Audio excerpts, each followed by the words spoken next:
All right, let's dive right into a really profound idea. What if focusing on yourself every single day wasn't selfish? What if it was actually the key to consciously creating the reality you experience? So, this all kicks off with a really core concept from the mystic Neville Goddard.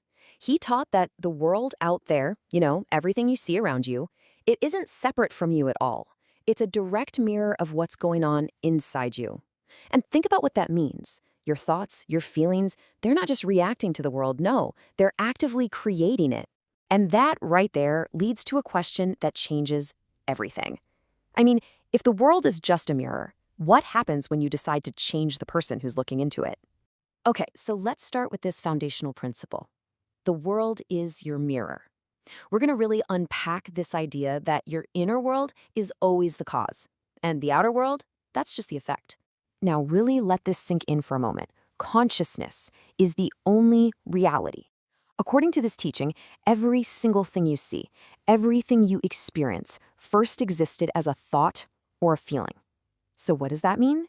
It means your inner state isn't just a part of your life, it is your life. And this quote, this is the real key to understanding what focusing on yourself truly means. See, it's not about ego at all. It's about recognizing this incredible creative power that's already within you, what Goddard called your divine nature. In fact, he argued that focusing inward is the most selfless thing you can possibly do. Why? Because when you raise your own inner state, you automatically, and I mean automatically, elevate the entire world you experience. All right, so that brings us to the big question, right? The mechanics of creation. If we have this inner power, how in the world do we actually use it? So Goddard's whole process really rests on three main pillars. First up is awareness, and he used this brilliant analogy. Think of your mind as a garden, and your thoughts are the seeds. You have to become the gardener, consciously choosing what you plant. Then the second step is assumption. This is like the blueprint for what you're building.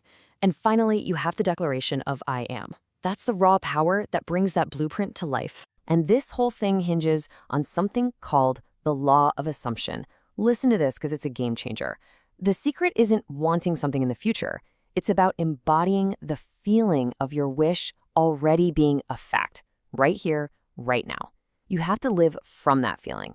And that persistent inner state, he taught that it must eventually harden into your physical reality. It has no choice. Just think for a second about the two most powerful words you speak all day. I am. For Goddard, this isn't just some phrase. It's literally the creative power of the universe. So you've got to pay really close attention to what you attach to it. When you say I am tired or I am broke, those are just descriptions. They're creative commands. So shifting that to I am vibrant or I am abundant, well, you're using that very same power to build a completely different reality.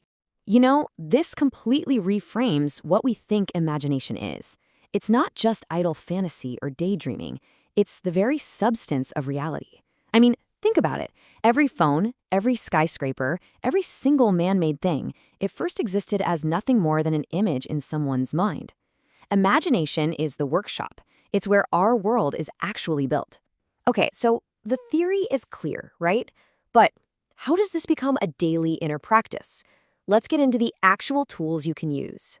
All right, here is your daily toolkit. First, you've got the mental diet. This is all about being just as selective with your thoughts as you are with the food you eat. Next up, there's revision, which is this incredible technique for literally rewriting unwanted past events in your imagination.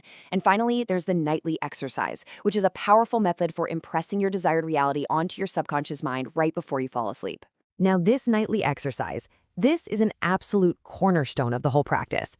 The goal is to catch your mind in that drowsy, floaty state right before you drift off to sleep. That's when it's most receptive. So what you do is you create a short, simple scene that implies your wish is already fulfilled. But here's the key.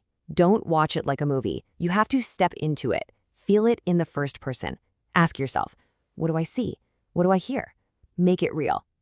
And then you just loop that sensory-rich scene over and over and over, letting it be the very last thing you experience as you fall asleep. Okay, so you're doing the practice, but living this way, it requires a real fundamental mindset shift.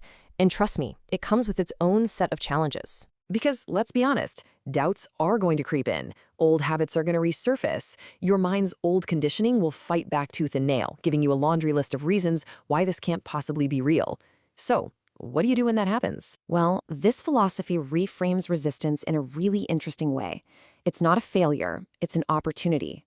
Those doubts, they're surfacing so you can finally see them clearly. The technique isn't to fight them, that just gives them energy. Instead, you simply acknowledge them and then gently, consciously return your focus to your desired assumption. It's all about gentle but persistent focus. And this leads to one of the most radical and maybe challenging ideas in all of this teaching. It's the concept that everyone is you pushed out. What does that mean? It means that people in your life simply play the parts that your own consciousness assigns to them. So if you change your inner script, they literally have to change their behavior. Now, this isn't about blame at all. Far from it. It's about taking radical responsibility. It's about moving from being a victim in your story to being the sole creator of it. Okay, so let's bring all this home. Let's tie it all together. What is the ultimate takeaway from all of this? Here it is. This is the ultimate takeaway. Your job is not to worry about the how or the when. Seriously, let that go. That part will unfold in ways you can never predict. Your one and only responsibility, your only job, is to persist in living from the state of already having it. Embody that feeling of the wish fulfilled, and just trust that the outer world will rearrange itself to match. It has to. And so, that leaves us with one final, very powerful question. A question for you. If your imagination really does create your reality, what reality will you begin imagining today?